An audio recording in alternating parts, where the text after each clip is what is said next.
Assalamualaikum warahmatullahi wabarakatuh. Selamat pagi adik-adik. Hari ini kita akan belajar terkait dengan metode uji sensitivitas antibiotik dengan menggunakan Kirby-Bauer. Kita tahu bahwa metode ini sangat cepat dan efektif dan biasanya kita gunakan pada single bakteri atau memang bakteri yang sudah dari kultur murni.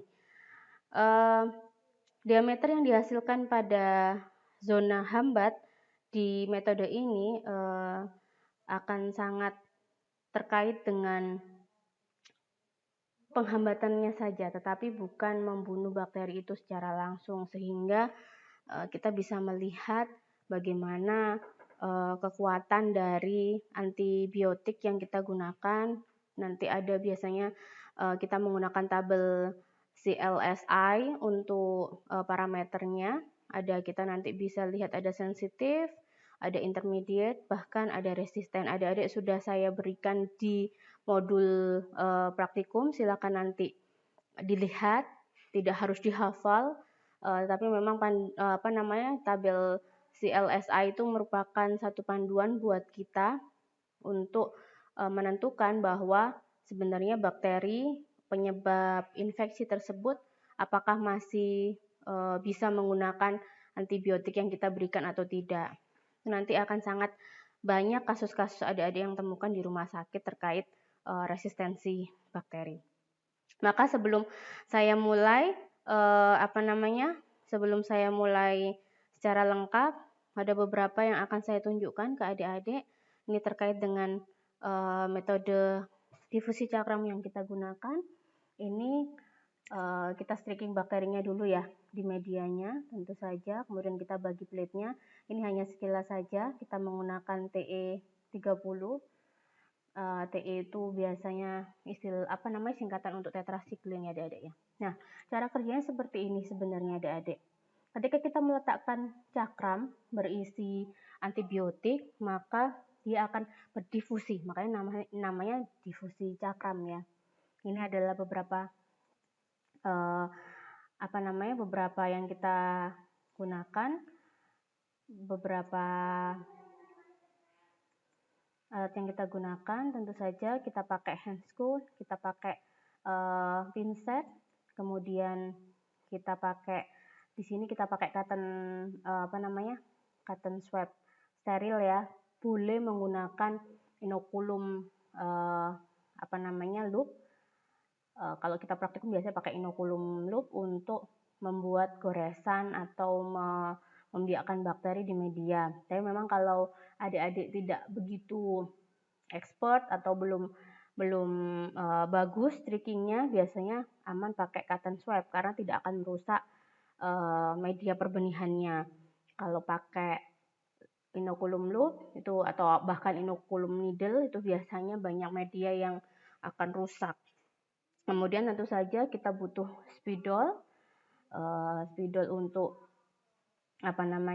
untuk memberikan batas pada cawan petri kita.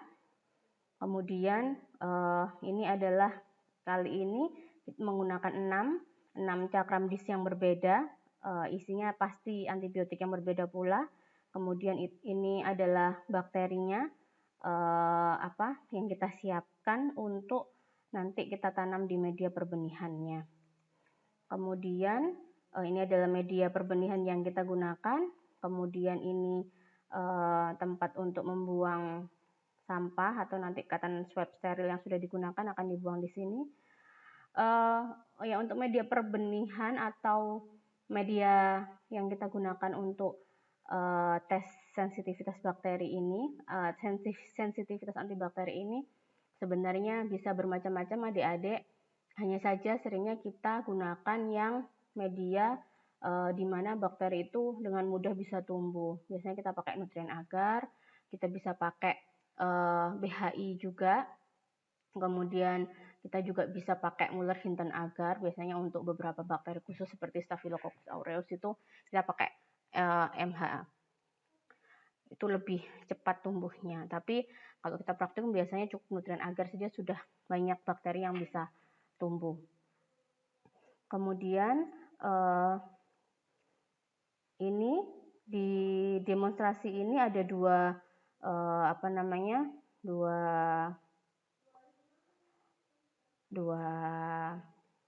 pelaku, maksudnya dua saintis, dua laboran yang akan melakukan demo kali ini. Adik-adik bisa lihat kira-kira mana laboran yang memang sesuai dengan dengan aturan ya, standar, sesuai dengan standar, dan mana laboran-laboran yang tidak sesuai dengan standar, dan itu merupakan kesalahan yang banyak kita lakukan di laboratorium ketika kita bekerja, apalagi terkait dengan uji sensitivitas antibiotik ini. Kita lihat sama-sama. Jadi ini adalah laboran yang pertama, dia pakai sarung tangan ungu ya.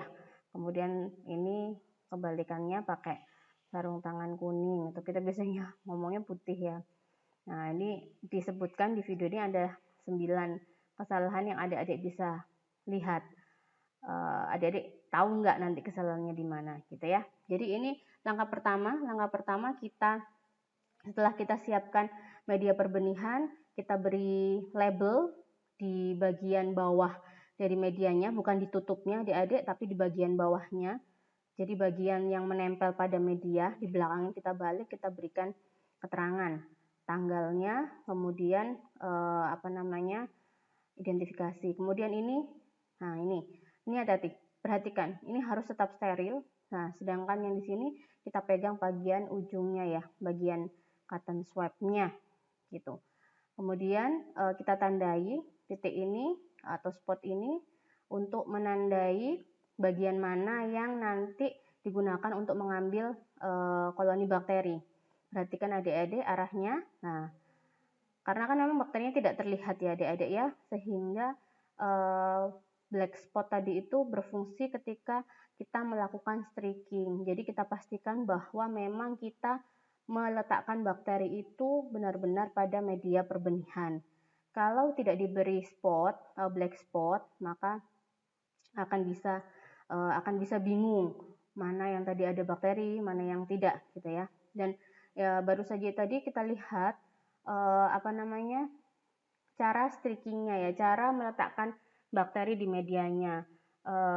Kalau yang laboran menggunakan sarung tangan ungu, kita tahu streakingnya bagus ya, satu arah seperti itu, satu arah. Sedangkan yang kuning tadi agak streakingnya agak ngawur. Nah, ini biasanya setelah satu arah yang seperti yang tadi kita, ini kita putar biasanya, terus kita balik. Terus kita buang di sini. Nah, ini perhatikan adik-adik, diletakkan saja, padahal sudah ada ini ya, sudah ada tempat untuk buang sampahnya.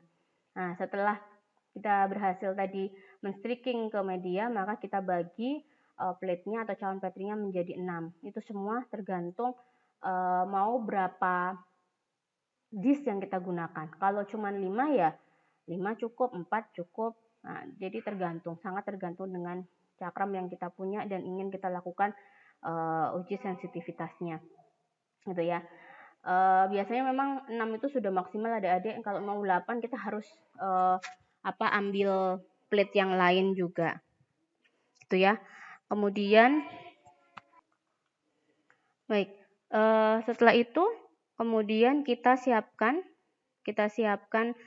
untuk plate ininya, memplating ini masing-masing cakram disknya. Nah, ini kita letakkan pas di tengah. Biasanya memang menggunakan hati-hati terhadap pinsetnya ya. Pinsetnya harus di flaming dulu, kemudian baru agak dingin kita ambil cakram disknya, kemudian baru kita letakkan di plate-nya. Nah, ini ada setiap cakram disk untuk antibiotik itu pasti akan ada seperti ini adik-adik. Ada labelnya. TE ini untuk tetrasiklin, 30 di sini ini menyatakan berapa mikrogram antibiotik yang terkandung. Biasanya memang ini sudah paten. Maka di tabel CLSI itu adik-adik akan di situ ada singkatannya, ada nama antibiotiknya, dan ada berapa mikrogram biasanya. Kemudian setelah digunakan meletakkan, maka jangan lupa pinsetnya harus di flaming lagi, kemudian baru boleh mengambil cakram yang lainnya, gitu ya. Dan itu semua dilakukan dengan dengan sangat hati-hati dan sampai semua. Nah, seperti ini ya. Di gambar sebelumnya ini tadi sempat terjatuh, adik-adik. Kalau sudah terjatuh seperti itu tidak disarankan untuk digunakan. Jadi kalau sudah terjatuh, lebih baik kita buang, kemudian kita ambil cakram dis yang lainnya. Baik ya. Kemudian dilanjutkan sampai ke 6 cakram dis yang lainnya, dan usahakan semuanya berada pada daerah tengah, karena nanti kita tidak pernah tahu ya zona inhibisinya itu sampai melewati batas itu atau tidak, sehingga perkiraan jarak antara satu sama lain juga harus diperkirakan dengan baik adik-adik. Baik, setelah selesai maka lakukan inkubasi, diletakkan di inkubator ya. Diletakkan di inkubator biasanya 16 sampai 20 bahkan 24 jam. Ada beberapa mikroorganisme mungkin yang bisa sampai 48 jam, itu sangat variatif. Maka sebenarnya biasanya juga kita tunggu ya, kalau sampai 24 jam kok tidak ada zona inhibisi, kita tunggu dulu, kita tambahkan waktunya. Itu biasanya 24 jam gitu, biasanya sih sudah akan terlihat hasilnya. Nah, ini tadi yang bisa kita amati, zona inhibisinya seperti ini adik-adik, ada yang lebar sangat gitu ya, ada yang kecil. Maka kita lakukan pengukuran selanjutnya, untuk mempermudah saja kita berikan garis. Tidak perlu garis juga tidak apa-apa. Biasanya kita menggunakan, lebih senang sebenarnya pakai jangka sorong. Kalau mereka ini masih menggunakan penggaris ya, kita pakai jangka sorong itu biasanya lebih, ketelitiannya lebih tinggi. Nah, ini di sini setelah dilakukan pengukuran, terdapat zona inhibisi diameternya 25. Ini masing-masing ini dia pakai berbeda-beda ya. Kemudian setelah diukur, maka kita menggunakan tabel reference, pakai tabel CLSI yang sudah saya serahkan kepada adik-adik itu ya. Silahkan dicek. Nah, tadi kan sudah TE, kemudian didapatkan dia 25 mm. Maka TE 25 mm kita lihat di tabelnya ya kan, ternyata dia susceptible lebih dari 19 mili ya kan. Nah, berarti dia termasuk masih belum resisten ya, masih sensitif terhadap tetrasiklin bakteri tersebut. Kita lakukan semua pengukuran dan kita cocokkan terhadap tabel ini. Kalau misalnya ada TE sama dengan 25 ya, berarti kan dia sensitif. Jika memang TE-nya misalnya didapatkan hasil 10 mm misalnya ya diameternya, adik-adik bisa cek. Ketika dia 10 mm berarti kan dia masuk ke tabel resisten, yaitu di bawah 14 mm. Sehingga di situ kita tahu bahwa daya hambatnya atau diameter zona hambat dari tetrasiklin adalah sebesar 10 mm. Nah, nanti kita cocokkan dengan beberapa antibiotik yang lain. Misalnya di plate tadi ada eritromisin juga misal. Ternyata eritromisin itu dia besarnya 25 lah, berarti kan dia sensitif terhadap eritromisin. Di tabel CLSI adik-adik akan bisa melihat ada bakteri-bakteri. Jadi di bawah ampicillin, di bawah tetrasiklin, di bawahnya situ ada poin di mana misalnya Streptococcus gitu ya, dia resistennya di berapa mili, kemudian di intermediate-nya berapa mili, sensitivitas atau susceptible-nya berapa mili gitu. Nah, itu nanti akan kita bisa lihat sebenarnya bakteri apa sih yang sedang kita periksa dari mencocokkan setiap disk antibiotik yang memiliki diameter zona hambat. Seperti itu cara kita melihat. Karena kan kalau kita mendapatkan spesimen dari penderita, kan kita tidak bakal tahu adik-adik ini bakteri apa. Itu kan kita biasanya harus cari juga ya, ini termasuk bakteri apa sih sebenarnya. Maka caranya seperti itu, kita lihat ini diameternya segini segini segini, ternyata apa sih kemungkinan bakteri ini. Nah, kemungkinan bakterinya misalnya Streptococcus pyogens misalnya gitu, kita bisa tahu dari ketika kita mencocokkan dengan tabel CLSI-nya. Nah, uji sensitivitas ini sangat terkait dengan ini tadi ya, diameter zona hambat. Adik-adik perhatikan selanjutnya, ini kan ada yang tumpang tindih, kemudian di sini kok tidak ada masalah ya. Begitu juga dengan ini adik-adik, kita bisa lihat ya, di dalamnya ini banyak sekali titik-titik, tidak ada masalah, kita tetap bisa melakukan pengukuran. Bagaimana cara pengukurannya? Biasanya cara pengukurannya kita menggunakan radiusnya.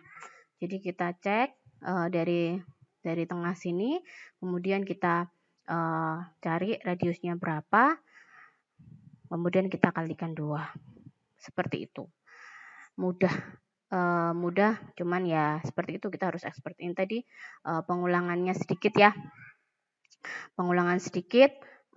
Secara garis besar yang kita lakukan ya, kita stacking bakterinya terlebih dahulu, kemudian kita berikan cakram disknya, kemudian kita inkubasi. Setelah diinkubasi kita melakukan pengukuran diameternya adik-adik, kemudian kita cocokkan dengan tabel dari CLSI-nya. Seperti itu uji Kirby Blower yang bisa kita lakukan. Sayangnya kita tidak bisa mencoba ya adik-adik ya, tapi saya rasa tidak ada masalah.